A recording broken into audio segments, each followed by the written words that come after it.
আজকে ফুলকপি, আলু, বেগুন, টমেটো, সরল পুঁটি মাছ দিয়ে রান্না করব।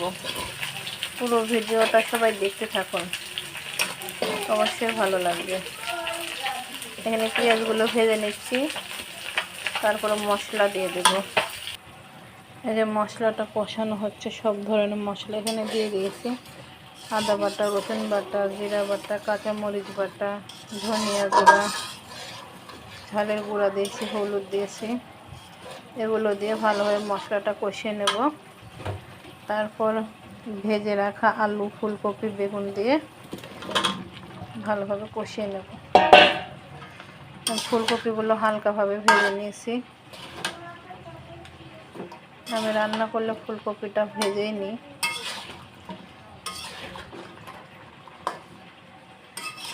এগুলো দিয়ে ভালোভাবে কষিয়ে নেব।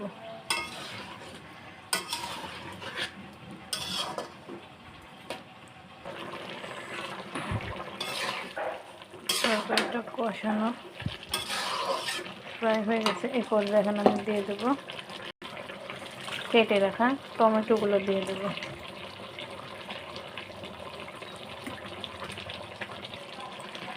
ভালোভাবে নেড়ে আর একটু কষিয়ে নেব।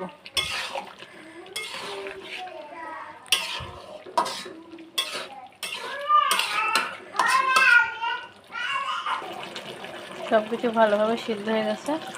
আমি পানি দিয়ে দেবো, ঝোলটা দিয়ে দেবো। ভালোভাবে নেড়ে নেব।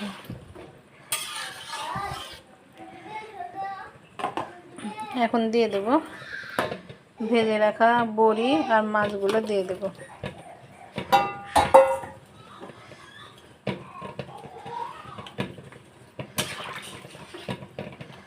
বড়িগুলো আমি হালকা করে ভেজে নিয়েছি, মাছটা ভেজে নিয়েছি, দিয়ে দেব। এর পর্যায়ে দিয়ে দেব ধনিয়া পাতা।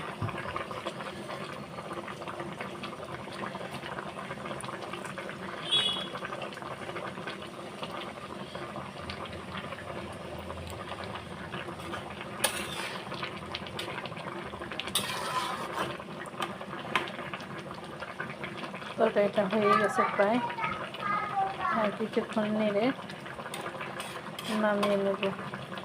প্লিজ যারা এতক্ষণ আমার ভিডিওটা দেখলেন, যারা এখনও লাইক দেননি, অবশ্যই লাইক দিয়ে আমার চ্যানেলের পাশে থাকবেন। যারা নতুন আমার ভিডিওটা দেখছেন, আমার ভিডিওটা যদি ভালো লেগে থাকে অবশ্যই সাবস্ক্রাইব করে ফেসবুক থেকে দেখলে ফলো দিয়ে পাশে থাকবেন। যারা এই কাজটা করেছেন তাদেরকে অসংখ্য অসংখ্য ধন্যবাদ। আমার পুরো ভিডিওটা যদি ভালো লাগে অবশ্যই আমার পাশে থাকবেন। আমার ভিডিওর ভিতরে যদি কোনো ভুল ত্রুটি থেকে থাকে তাহলে প্লিজ সবাই ক্ষমা দৃষ্টিতে দেখবেন। আজ এ পর্যন্তই। আল্লাহ হাফেজ।